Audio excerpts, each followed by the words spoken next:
Bonsoir, assalamualaikum sama gars, j'espère que yéen a ngi si jàmm, man it maa ngi si jàmm daleen jàmm seen chaîne Like Mobile, votre chaîne de technologie. Gars yi tey si biir vidéo bi nag day ñëw pour wax leen nag ngay def ba utiliser 3 applications yoo xam ne même application bi la wala 2 applications yoo xam ne même application bi la si même téléphone bi. Par exemple yow da nga yor sa benn application web mais yow da nga yor ñaari numéro yoo xam ne ñaari yëpp nga bëgg a tijjee si application bi te xam ngeen application web benn numéro léegi la mën a jël, sinon da ngay déconnecté compte bi nga xam ne moom nga siy connecté daal di dugal compte bi nga xam ne moom nga bëgg di utiliser moom nga bëgg day utiliser si application bi. Tey rek si biir vidéo bi dama leen di wax nag ngay def ba utiliser ñaari compte ba am ñaari application web si même téléphone bi. C'est très simple. Bu fekkee ne WhatsApp nga ko bëgg a def tamit c'est la même chose, mën nga di utiliser deux même application WhatsApp bi si même téléphone bi, moo xam Facebook ko def wala Instagram, yaa xool application boo xam ne moom bëgg nga see am yu bari si même téléphone bi nga laaj ko def. C'est très simple. Léegi première chose li nga def mooy da ngay dem sa Play Store.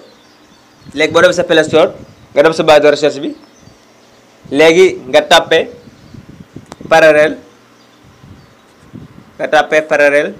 espace, léegi nga tapé parallèle espace, léegi da la di 2 parallèle espace. Léegi premier bi moo nekk ni application parallèle, deuxième mu def la parallèle espace parallèle espace comp multi. Voilà léegi nag li ngeen wax mooy bu fekkee ne yow yaa ngi utiliser téléphone yi nga xam ne moo di téléphone Samsung Tecno wala Huawei extra, ñu ngi leen di conseil ngeen jël bi nga xam ne mooy parallèle compte multi. Voilà ñun léegi day jël parallèle compte espace multi léegi comme que télécharge nañu ko ba pare léegi day bës directement ouvrir. Léegi bu ñu bësee ouvrir ñu patienté, léegi boo bësee ouvrir nga patienté, léegi boo bësee ouvrir léegi da ngay patienté,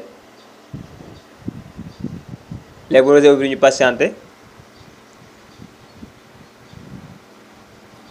léegi bu ñu cliquer ouvrir léegi mën nañoo patienté.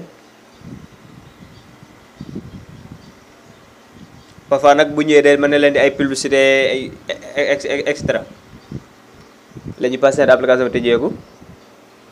Léegi application bi tëjee ko ni lewet comme que ñu dañ ko installé pare, mais yow bu fekkee yow yaa ngi koy doog installé boo duggee problème bi la leen mooy ajouter un app mooy ça veut dire ajouter un application moom la leen di. Léegi yow da ngay cliquer fi mu defal ajouter une application, léegi boo cliquer nga xaar mu indil application yi nga xam ne moom nga utiliser sa téléphone. Léegi nga xaar mu indil application yi nga xam ne moom ngay utiliser sa téléphone. Application yi ngay utiliser téléphone yëpp muy nii. Par exemple yow bu fekkee yow da nga yor par exemple application bi jël mooy par exemple ñu jël Instagram. Léegi yow Instagram bi da nga bëgg ñaari compte Instagram te benn su bokk moroom tey nga bëgg utiliser ñaari Instagram si même téléphone. Léegi da ngay tànn Instagram, léegi nga xoolaat ban application nga ko bëgg a def Wave ba nga am ñaari application Wave si même téléphone bi nga cliqué waat Wave.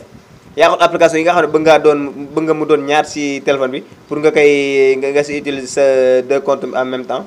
Voilà léegi bu la neex mën nga jël InShot bi, bu la neex nga def ko YouTube Studio. yaa xool application boo xam ne bëgg nga mu nekk ñaar rek nga la di koy cliquer. Léegi boo cliquer boo paree nga bës ajouter sur parallèle espace, léegi da la koy directel yóbbu la ko li nga xam ne moo di parallèle espace. léegi boo passante da ko yóbbu fii nga xam ne moo di parallèle espace. Voilà léegi indi na ko si li nga xam ne moo di bibliothèque parallèle espace bi. Léegi nag fii nii yow léegi da ngay yow am nga 2 applications am nga 2 applications si même téléphone. Par exemple yow application web bi am nga ko si parallèle espace bi. Léegi boo génnee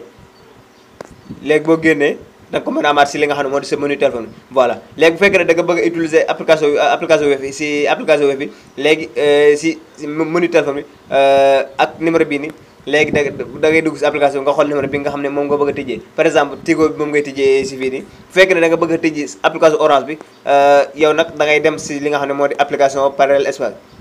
Voilà léegi da ngay dem si application parallèle espace léegi da ngay dem si application parallèle espace. Léegi da ngay def sa application parallèle espace nga patienté war mu la tijji.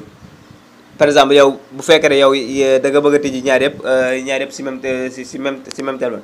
Léegi tijji na par exemple Tigo tijji nañu ko fi Orange bi si parallèle espace la ñu ko bëgg a tijji. Léegi yow da ngay da ngay cliquer pare espace bi léegi nga dugal si li nga xam ne moo di sa numéro Tigo bi bu fekkee ne WhatsApp nga ko bëgg a def